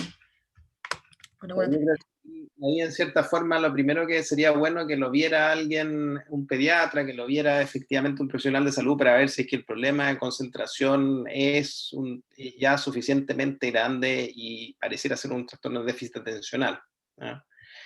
Si es que fuera un trastorno de déficit atencional, una vez que ya está diagnosticado, hay alternativas desde el punto de vista como farmacológico con algunos medicamentos que claramente mejoran la concentración y la organización en general de los niños, o de los adultos, uno ve a los adultos también con trastorno de déficit atencional. Y también hay algunas intervenciones conductuales que se hacen tanto en la casa como en el colegio a nivel educativo, digamos, en relación a mantenerlos, digamos, más adelante, por ejemplo, que lo sienten más adelante, que les den tareas más bien cortas, que les den espacio, digamos, en los cuales pueden concentrarse y después efectivamente ir a quemar un poco de energía.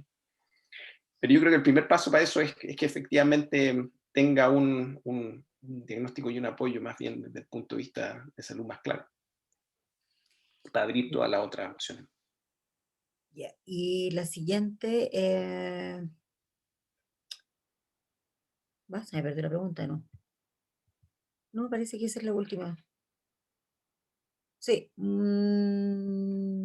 Sí.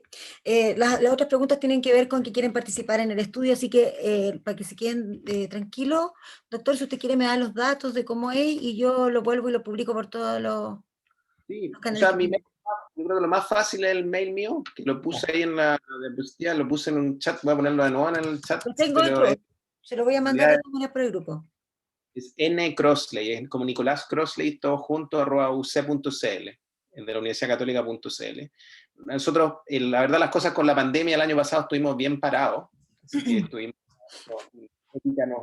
también nos paró y se consideró, o sea, lo único que estaba funcionando entre la universidad eran los estudios COVID, pero como que ya la cosa ya ha ido mainando, tenemos más claro todos los protocolos. La verdad es que tampoco es una intervención que requiera o sea, no hay muchas interacciones sociales, tratamos de hacer unas cosas por online también para minimizar ese riesgo, y la estancia en el resonador uno está solo, entonces no hay un riesgo, digamos, de mayor infección.